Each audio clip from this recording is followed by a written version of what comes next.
Fellow creators, it's that time again. What's up? This is James from Forest Park DIY, where independent musicians learn how to manage their own damn careers.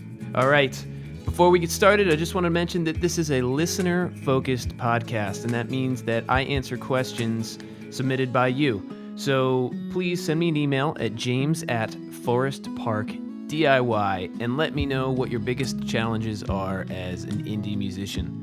And of course, I want to encourage you to join the Forest Park DIY community by signing up for my weekly newsletter, where I share tips and strategies to help indie musicians escape that painful and confusing situation of being stuck, so you can start feeling confident and inspired about the map that'll get you from where you are now to where you want to be. Just go to forestparkdiy.com/newsletter to sign up. And when you sign up, I'll send you my single release promo content calendar, which is a free mini course that guides you through how to effectively promote your upcoming single, giving exact details on what to post and on which platforms. So this week, when I asked the community about what their biggest challenges are as indie musicians, I got this answer. Hey James, what's up? This is Zorik with Autophonics, reaching out from Los Angeles. And in response to your question, my big challenge is the grand checklist. Is there a checklist or a roadmap you're able to provide to help us stay on track? Thank you. So Zorik and I were actually chatting via email about the same issue a few days before, and he also added, "When I feel productive, I find myself weighing out what's more important, and I lose time stressing about what I might be forgetting." Okay, esteemed listenership, can you relate to this? You ever feel like you stress about knowing which activities to spend your time on, or feeling confused about which direction to go next? You're working hard, you have all this horsepower and desire to kick some ass, but you just don't know how to channel the energy. Well, Zorik, you're not alone, and thank you so much for being the one to ask what so many of us are thinking. So, is there a roadmap or a checklist you're able to provide to help us stay on track? Okay, the simple answer is yes, but the more complicated answer is that everybody's roadmap is going to look a little different, depending on where you want to get to. And since I don't know the specifics of any of your situations, a customized roadmap won't be possible on this program. However, there are a few zones that we all need to be giving regular attention to that'll help us move in the right direction. So I'm going to be dedicating this episode of the DIY Music Management Podcast to sharing the key to creating your own step-by-step music career roadmap. Before we dive into how to create your own roadmap, it's important to touch on the concept of zones. You can use a variety of analogies to describe what they are, like food groups that make up a healthy diet, or core areas of study you need in order to graduate, or types of physical activity needed to create a well-rounded exercise routine, ... So to be candid about the metaphor, these zones are the areas of your music career that you need to be spending your time and energy on consistently in order to develop a healthy career. And depending on where you're at in your career, these zones will evolve. But seeing as though you're listening to a podcast called DIY Music Management, I'm assuming you're still in building mode, trying to establish yourself as opposed to being on a powerful label with a team to help you.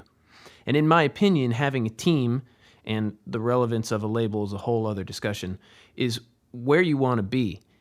In fact, it's the mission behind Forest Park DIY, which is to help indie musicians manage their own careers effectively so that they can become attractive to potential team members and eventually hand off the time-consuming crap, let's call them responsibilities, to the experts. And when I said attract a team, I was insinuating that you can't just hire a team. You can hire coaches and consultants who can help you operate in a way to become more attractive to potential team members. But the type of people you're going to want to represent you, well, they just can't be hired. They're the managers, the booking agents, the licensing agents, and maybe labels. Now let's get back to the concept of zones, because when things have been going well in each of your zones for an extended period of time, your future team members will come to you. And as I said just a few seconds before, your project's zones are the top-level main categories of activity where you need to be consistently placing your energy in order for your musical project to succeed. And for the sake of time, I'm not going to get into all the zones, and I'll do that on a later episode, but here are a few. Number 1, live performance, and this would include your touring strategy or your live stream strategy. Musicality, in other words, getting good at what makes you, you as a musician. Number 3, song generation, creating your inventory or the ammo that you need to fight this battle with. Number 4, building a tribe. This is cultivating a meaningful relationship with the fans that you want through social media, mailing list, and live performances. And number 5, distribution. This is the strategy that you use in order to get your music out there into the world. And yes, there are other zones that I didn't mention in this list, and as I said, I'll get into them later on another episode. But as an artist who's still in building mode, I believe that these are where you should be focusing the majority of your energy. And when working one-on-one with people, this concept of zones becomes the foundation for building roadmaps. We look at each of these categories and decide, where do I want to be in a year? I mentioned it in a previous episode, but one of the most powerful things that you can do is to set a specific goal for yourself and then retroactively draw a map of how to go from where you are now to where you want to be. That can be taken as a general overarching strategy, but here specifically in response to Zorik's question about creating a roadmap for your music career, I want to use that concept and then also introduce the idea of zones so that you can set specific goals for each of these areas and then retroactively draw your map to those goals. All right, so here's a little bit of imagination time. You don't need to close your eyes. If you're driving, definitely don't do that, for God's sakes. But I want you to just think about where you want to be in a year for the following areas and really dream about it. Think about where you could be in 1 year. And a disclaimer here, a lot of people, they overestimate where they can be in a year, but they underestimate where they can be in a longer period of time. And think of your 1 year goals as pit stops to a much larger goal. But for right now, let's draw the line at 1 year because it gets too meta, and for the purposes of keeping this episode within an hour long, just kidding, it's not going to be anywhere near an hour long. Let's just stick with 1 year. Okay, so imagination time. Now, I want you to set a specific goal for each of these areas, and here are some questions to get the wheels turning. Number 1, live performance. How many shows do you want to perform this year? Or if you haven't performed your first show yet, by what date do you want to make your premiere? Number 2, musicality. Have you identified what aspect of your musicality gives you your unique voice? And if not, how many hours of communion are needed every week in order to achieve that this year? Number 3, song generation. How many songs do you want to write this year? And as an aside, I aim to write a new song every week.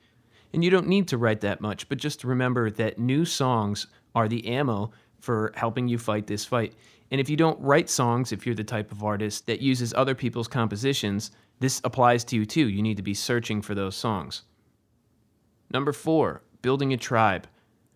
How many Instagram followers or mailing list subscribers do you want to have at the end of the year? How many posts do you need to make every week in order to achieve that? All right, and lastly, number 5, distribution. How many songs do you want to release this year? And to talk directly to you, Zorik, I love that you use the word roadmap, and that's because the goals that you set for each of these zones, they become a destination that you eventually want to arrive at. And besides, I think that we all have an allergy to the word checklist at some level. And I mean, think about it. Who wants to dive into a fucking checklist when they get home from an 8-hour shift at work? I know I don't. And it's a minor shift in thought process, but if you abandon the concept of checklist and start to think of them as directions to a destination, again, it's subtle, but your subconscious begins to shift and it becomes a little less resistant to doing the work. So in summary, the key to creating your own step-by-step music career roadmap is to decide on your 1 year goals or destinations for each zone. Then, once you have these destinations in your mind, you retroactively draw that map that leads you from where you are right now to where you want to be. And you can use your logic to create the checkpoints along the journey, like the major milestones along the way. Make sure that when you get in the car, and I'll thank you for allowing me to lean heavily on this metaphor here, you have to check your directions in front of you. In other words, use your milestones, which you derived from that ultimate destination, to dictate which daily activities you set for yourself. And if the activity that you're about to pour your energy into doesn't get you closer to the next checkpoint, you gotta swap it for something else that does. And with practice, you're going to start to recognize that there's a pattern to these activities that you need to be filling your week with. And eventually, you'll build a routine around those activities, and planning your week will become automatic. And remember that this is a long game. Attracting a team or building a huge successful project does not happen overnight or as the result of 3 months of really intense, frenzied action. It happens after years of consistent focus on keeping these zones healthy. You have to have faith in your map and that good things are coming. And listen, if you need help or you feel stuck, feel free to reach out to me at james@forestparkdiy. I answer all the emails. I love chatting, so be sure to hit me up. Once again, thank you for standing up, Zorik. I wish you and everyone else who's listening the best in your pursuits. Set your goals, draw your maps, dream big, make it happen. The world needs your voice. Let's do it. Heyo! Thanks for listening. This was another production of the DIY Music Management Podcast, where independent musicians learn how to manage their own damn careers. As a listener-focused podcast, I'd love for you to send me an email to tell me what your biggest challenges are as a DIY musician. You can reach me at james@forestparkdiy. You can join the Forest Park DIY community by signing up for our weekly newsletter, where I share tips and strategies to help indie musicians feel confident and inspired about creating a map that'll get them from where they are right now to where they want to be. Just go to forestparkdiy.com/newsletter to sign up.